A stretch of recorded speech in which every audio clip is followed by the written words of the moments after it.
2 বছর আগে ফেসবুকে এক মেয়েকে বলেছিলাম আমি তোমাকে বিয়ে করতে চাই। মেয়ে সাফ সাফ জানিয়ে দিল তার সরকারি জবওয়ালা ছেলে চাই।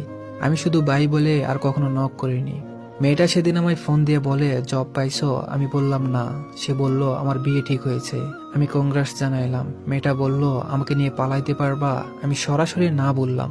মেয়েটা বলল ওকে, তোমার ঠিকানা বলো, ইনভাইটেশন কার্ড পাঠিয়ে দিব, বিয়ে খাইতে আইসো।